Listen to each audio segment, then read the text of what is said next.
Charles Almighty Wraith of Game Warriors Gaming for a Cause. And I wanted to talk about our vision and the future of Game Warriors. But before that, uh, one thing that I've learned in retail and in uh, uh, different jobs and stuff like that is that if you want to sell something uh, or anything of that nature, that you got to sell yourself. Um, and that's something that comes difficult to me. I'm not. I can sit there and talk about Game Warriors all day long, and video games and other fandoms and stuff like that I'm a part of. Uh, but when it comes to talking about myself, um, for the most part, I am shut off, um, and I don't do that well. Um, but I do feel like that is an important part of what Game Warriors is, and it's important that I share that. So, um, before I became a father, before I became the founder of Game Warriors and everything else, you know, I viewed the world differently. Um, and, you know, and like I said, this is difficult for me to talk about. So, um, but that being said, uh, you know, I had a lot of things going on in my life from an early age. I come from a broken home. I've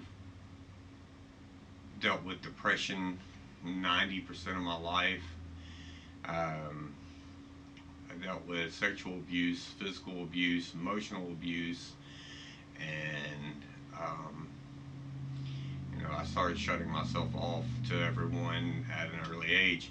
Now, at first glance and stuff like that, it seemed, you know, like I had friends and stuff like that, but I was just playing a part.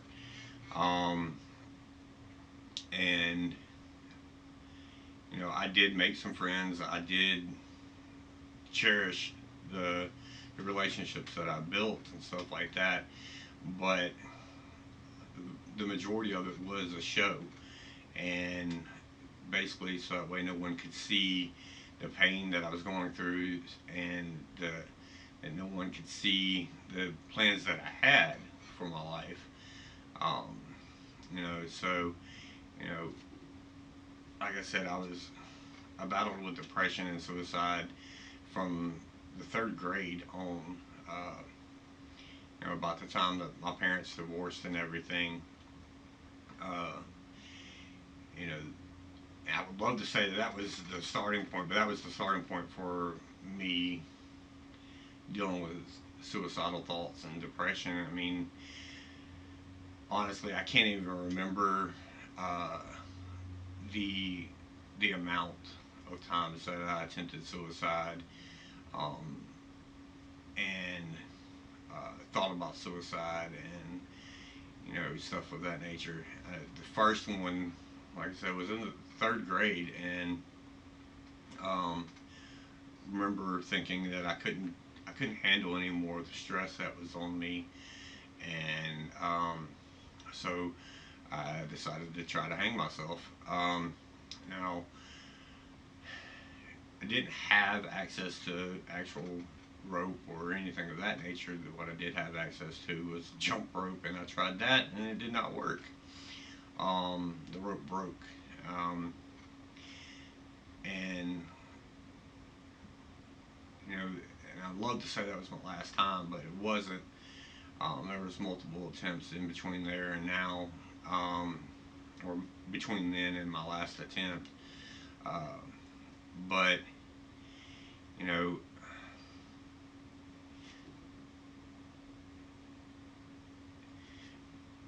prior to that, I had been sexually abused by someone, and I'd, I'd blocked the majority of it out and everything, and then uh, the the one time that I confided in someone about some of the stuff that had transpired that I hadn't blocked out, and uh, that more that stuff, it led to that person holding stuff over my head, and um, they in turn used that to sexually abuse me some more. And so I had blocked, from that point forward, I blocked everything out. It was something that I couldn't deal with. It was a painful memory, and um, now, like the first person, uh, through the years, there were certain things that I used to enjoy, shows and uh, different things, but there were triggers to me, and I would feel uncomfortable. I mean, even to this day, um, there are certain blocks and triggers that I have yet to be able to overcome. Um, but one of the things was, my my younger sister was abused, and that set me on a path of trying to protect the ones that I loved and everything else, and a feeling of helplessness and everything. So I started to shut everybody out. I started to uh, condition my body to not feel pain, condition myself not to feel emotions and stuff like that. Um, and that continued for so long. Now, I kept certain friends, like I said, to keep up appearances and everything else, uh, and several of them made it through my little wall of protection and everything. But I wouldn't open up. And so my game plan from that point forward um, was to get my license and to uh, get my revenge on the person that did that to me and my sister. And um, you know, to a lot of people, I became a jerk. I was cold hearted, and and it was that, but I couldn't let people know why. Um, and along the way, everything that had happened to me just got pushed further and further down, and I didn't cope with it. I didn't deal with it. Um, and then on my mission for me to eliminate that one person, they kept staying in and out of jail for other crimes, and uh, I was never able to do that. And thankfully, because otherwise I wouldn't be here today. Um, God had a different plan for me, and uh, around my around 1995 or whatever, I finally had enough. I was emotionally drained. Um, I couldn't handle it anymore, and there was a church close to my mom's house that I walked up there to because I've seen the movies. People go and they pray, and I had I had religious uh, influences in my life at that point, but and I've been to church a few times, but I knew where to go. But unlike the movies, the doors weren't open; it was locked. So I sat there on the front step of that church, and I prayed that either I die or um, I get sent help because I couldn't take this anymore. Um, and in that time, you know, of doing that, I didn't really know what to expect. I mean, I believed in God. I believed He existed, um, but I didn't have the relationship. As a matter of fact, for the most part, because of everything that happened to me, I hated God. You know, I didn't know what to expect. I didn't.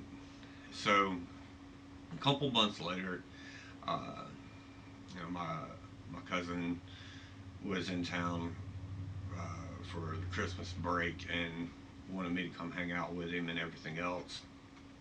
And he invited me to church, and uh, they were doing some different stuff and uh, for the holidays, and uh, he introduced me to several people in the youth group, including someone that would become my first wife. And you know, I, that first night that I met her, I opened up to a lot of stuff. I kept a lot of stuff to myself, but I opened up more than I had to anybody that quickly. And so I started seeing a change. Um,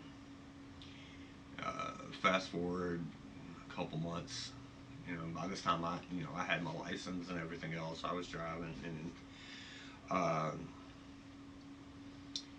I happened upon that one person, um, and so I didn't respond the best, but I didn't respond the worst either. Um, because obviously I didn't go to jail, so I didn't kill him. But and that took a lot out of me. I wasn't as prepared as I thought I was. Um, and uh, a few months later, my my sister ended up having a similar incident where she shared her experience, and someone used it to try to take advantage of her, and uh, I lost it. I mean, I stole my stepdad's truck to go kill the guy. Luckily, I couldn't find him. Um, but through that time, I did develop a relationship with God, and I pushed myself to be a better person, to let go of that anger and that hurt. And I thought I was doing better. And then in uh, 99, 98, 99, somewhere around there, around Father's Day, I think it was 99. Anyway, um, I found out that the one person that I didn't worry about and didn't think that I'd have to protect my loved ones from, which was my father, found out that he had done a very similar thing to my other sister, and um, it destroyed me more so than I could I could ever imagine. And um, I at that point slowly started losing my faith. I started shutting everybody out. I tried my hardest to stay um, to stay myself, to hold on to my friends and the family and everything. But eventually, the anger, the depression, it led to excessive drinking, and it led to me shutting everyone out, destroying my marriage, destroying constant, countless friendships and everything. Um, but through that, um, I uh, received a great gift. a second chance with my current wife and my two wonderful stepdaughters and my son. And I fought extremely hard to try to keep the family, you know, going in the right direction. And I held on to them, um, and everything was fine for a while until my dad got out of jail. Um, and that, you know, it brought up so much stuff that um, I wasn't prepared for. And I decided to, you know, face him, and you know, I decided a different approach. So I ended up talking to him and realizing that while in jail and everything, he had changed. He had, uh, you know, he had been reformed. He got his GED. He got a lot of different things in order, and then after getting out, you know, he started going to church with my grandmother, and uh,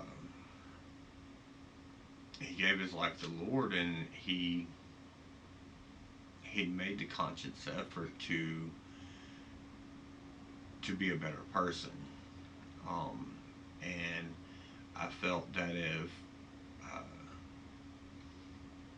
you know, God could forgive him, and we're supposed to forgive others, then that was what I was supposed to do with him. Um, and you know, I didn't want to be one of the reasons why he might go back down that dark road and turn away from God and turn uh, back to his previous lifestyle. So, with caution and everything, we rebuilt our relationship. Let him have a relationship with my kids, and to know at least some of his grandkids. And you know, we were very cautious about it and everything else. And but that change was evident, and you know,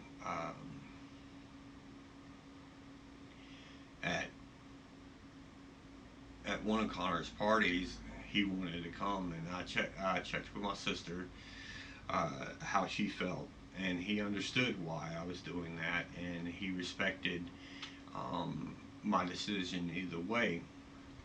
So I did so. Um, I said got her permission and everything, and we invited him. Well, uh, my mom and my other sister did not uh, take that too kindly, and there was a big blow up and everything, um, which led to uh, months of me feeling conflicted and feeling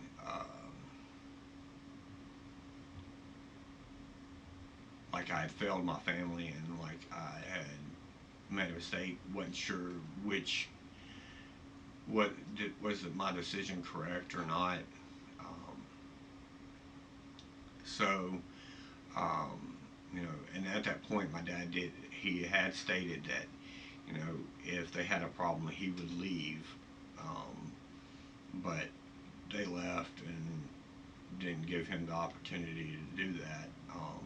And so we let him stay there, and that was the only birthday party for his grandkids that he got to be at.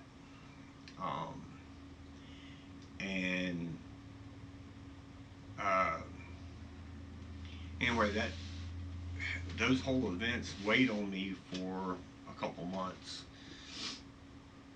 and we went somewhere, uh, and it was supposed to be a family get together with my mom and all them. Uh, but I could still tell that the relationship had been strained so bad. Um, and the thing that bothered me the most was that they were they had constantly told me I need to forgive others. I need, people can change, and this, that, and the other. But when it came to that particular one, you know, I was supposed to forgive my uncle who threatened to kill all of us after being let out of jail for murder. Um, I was first supposed to forgive uh, my sister's boyfriends that were complete tools and uh, that, I mean, destructive to her. And but you know, hey, my dad, who actually did get his stuff together, no, he's not worthy of forgiveness. So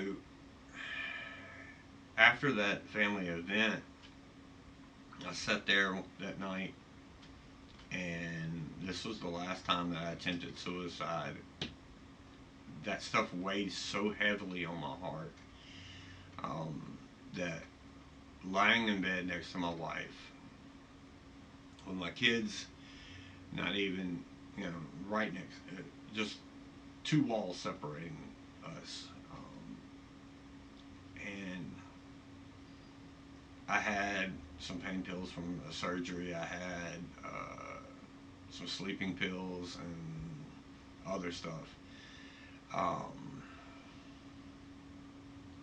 and these bottles were fairly full. I remember emptying them out, counting them, and being over 40 pills, I think. I don't remember. And then I put them back in the bottle, and I tried to push that out of my head, and I couldn't. So emptied them out again, and I mean, a pill bottle, these are prescription pills, so there's no way for a pill to get stuck or anything like that. So I just dumped them out, and I took them all. Um, like I said, it was between 40 and 60 pills, and uh, I laid back and waited to die. Um, at that point, I looked over at my wife, and I kissed her on her forehead, and she sleeps through anything. I mean, when she's asleep, she's asleep. Um, but that gentle kiss to her forehead and me telling her that I loved her and I was sorry woke her up. And she could tell something was wrong, and she wouldn't let me not say anything.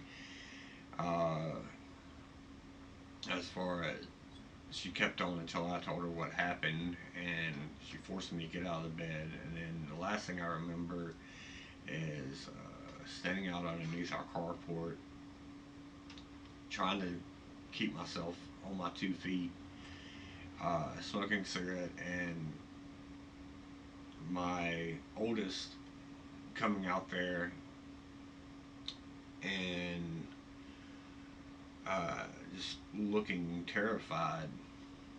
She didn't know what was going on. She just knew that it was early in the morning and that she was getting woke up by her frantic mother, and that I did not appear well. So the next thing I remember is waking up in the hospital, um, surrounded by my wife, my grandmother, and my dad.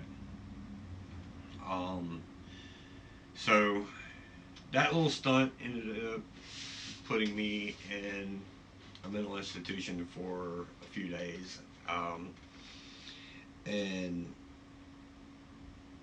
even though from that point, from where I woke up, I knew the mistake that I had made, and I knew that I could not ever do that again because they were too many people counting on me.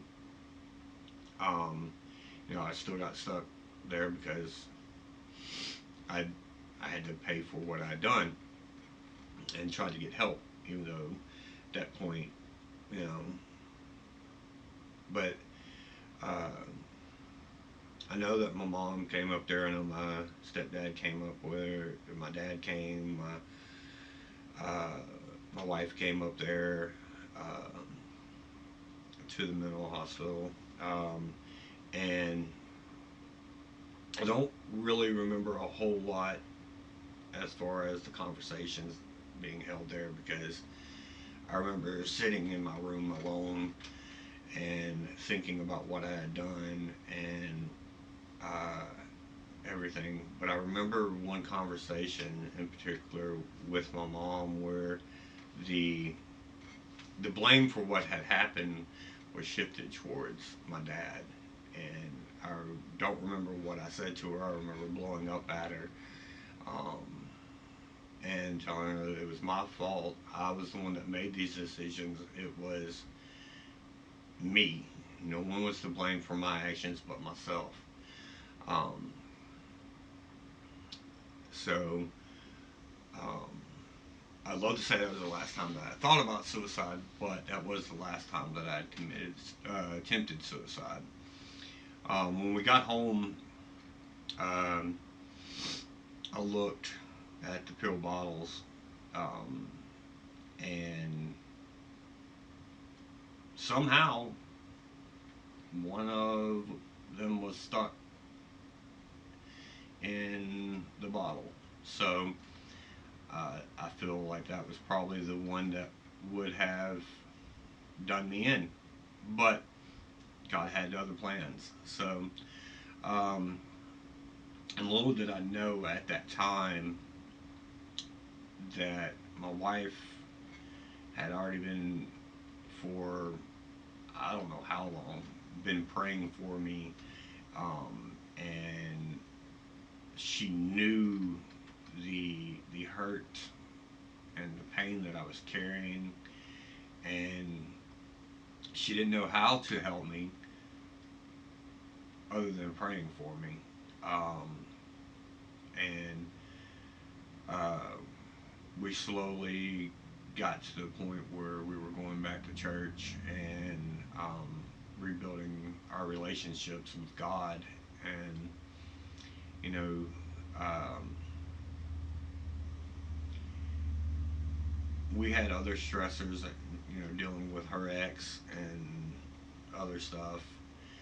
Um, and then, but we were building a stronger relationship with each other while we were building a stronger relationship with God.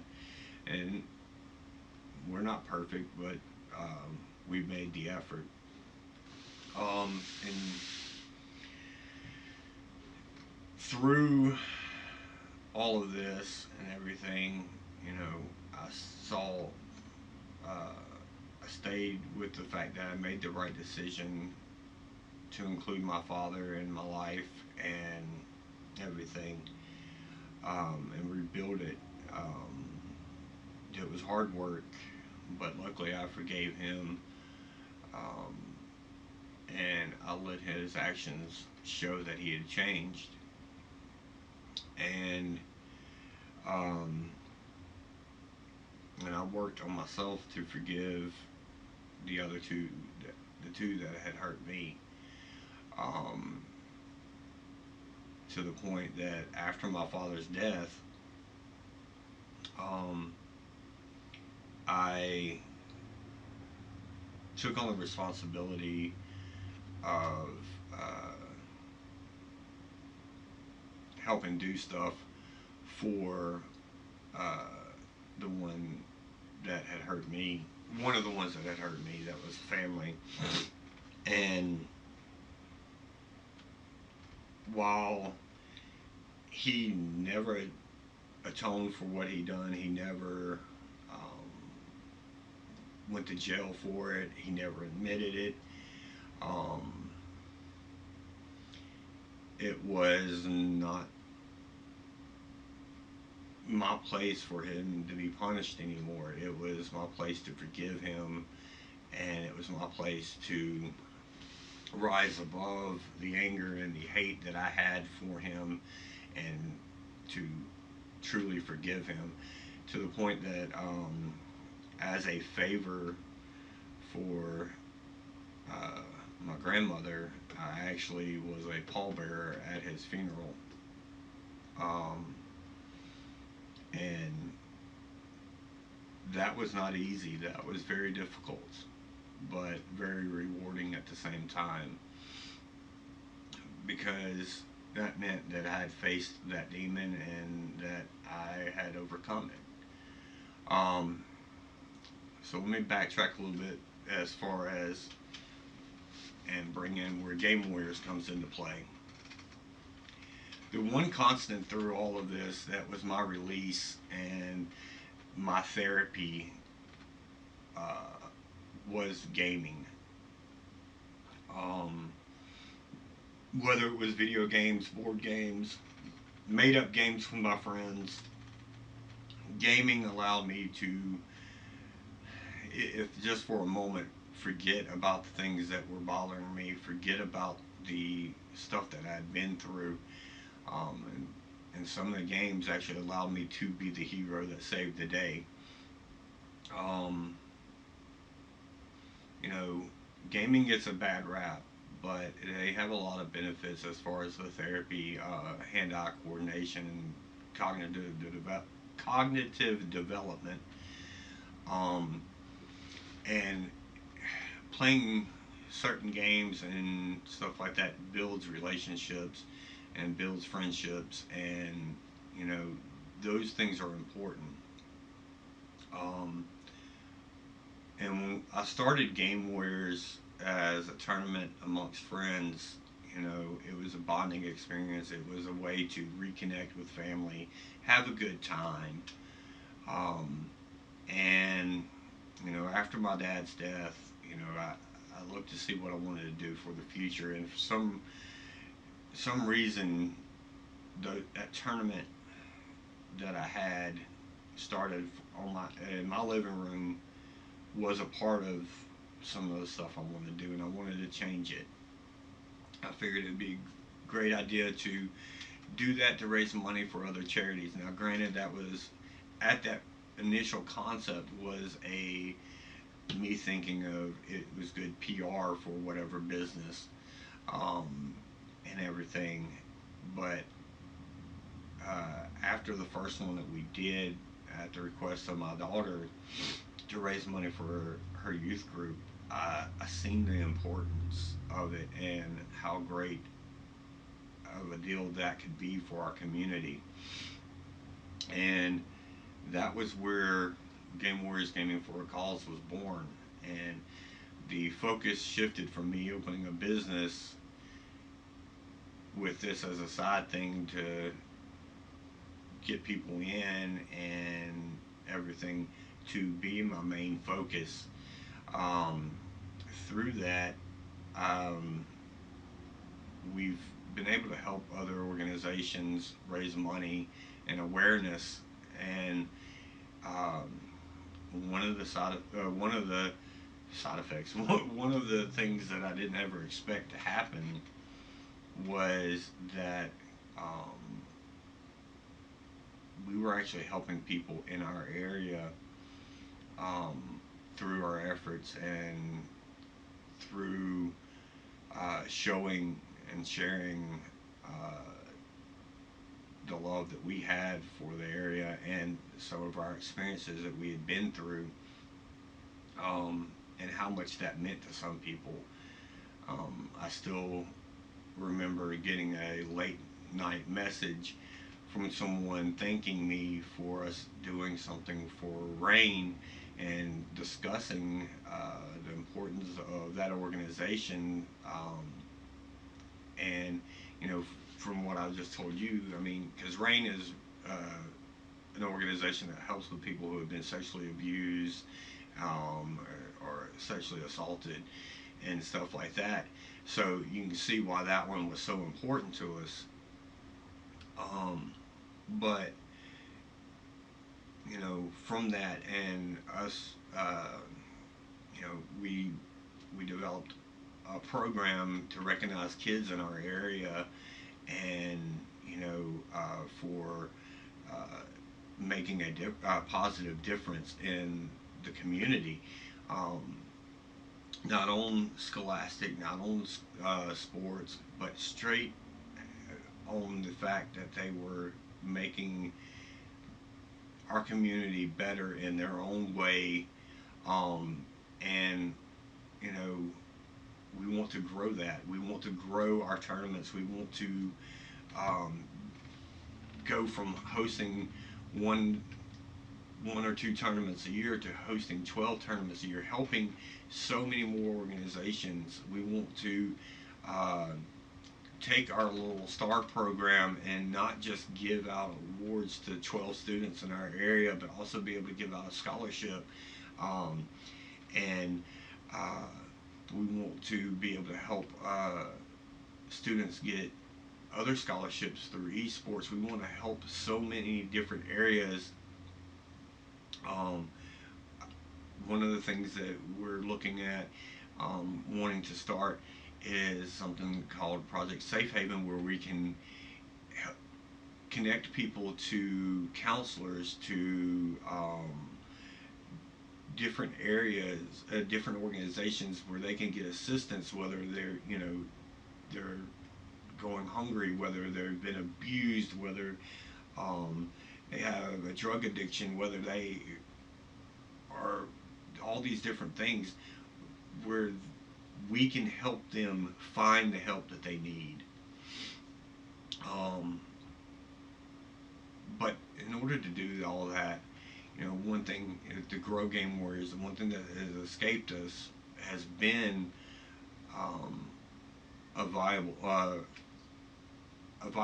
income that can sustain um, the the expenses. Because when we do the tournaments and stuff like that, the expenses for the tournaments come out of our pockets, and none of us have uh, come from money. None of us, so we sacrifice you know our own money to do these things, and we will continue to do so as long as we can. But we want to grow, and during the pandemic, we did start out as a joke, but we actually did look into and start making plans to open up a store that would not only feel the need for gamers to be able to buy board games, video games, accessories, and all that, but this also give them a safe place to go to be gamers, to hang out with people that are in the same type of stuff that they are, where they won't be looked down upon for being a gamer. They won't, they can sit there and play games with their friends. They can do all the things that, that gamers like to do. Um, and then they can get the stuff for their personal games at the house and everything. And also, this would give us an area that where we can constantly have tournaments and our other videos, and you know uh,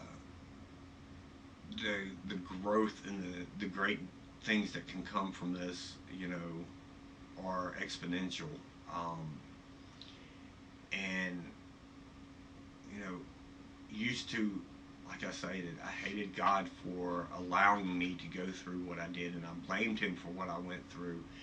But now I look at it as, uh, you know, I'm responsible for my actions just like the other people were responsible for their actions.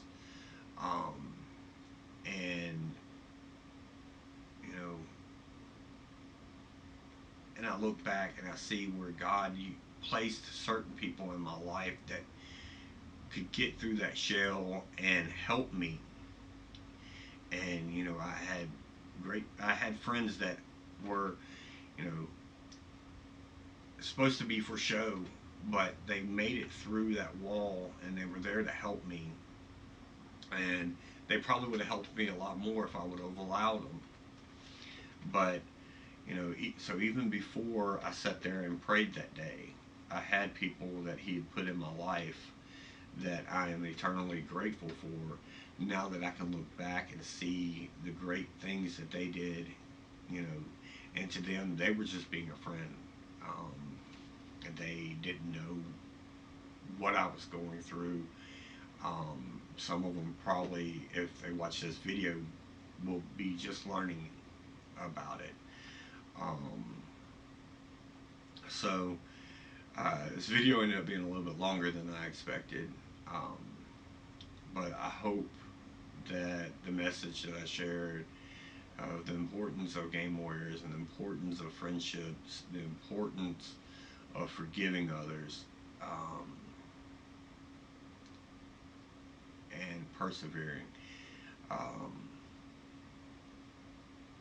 Bad stuff happens, but um, it doesn't have to be the end of the world. Um, you don't have to go through it alone. Um, so, till next time, guys, it's Charles Almighty Ray saying, stay awesome and God bless. Hey guys, this is Charles Almighty Wraith, and Wrestler 58. we hope y'all enjoyed our video and everything. Be sure to check us out on all of our other social media networks, such as YouTube, Facebook, Twitch, Twitter, Instagram, and Patreon. and also be sure to like and share the videos. And all right, until next time, this is Almighty Wraith and Wrestler 58. saying stay awesome.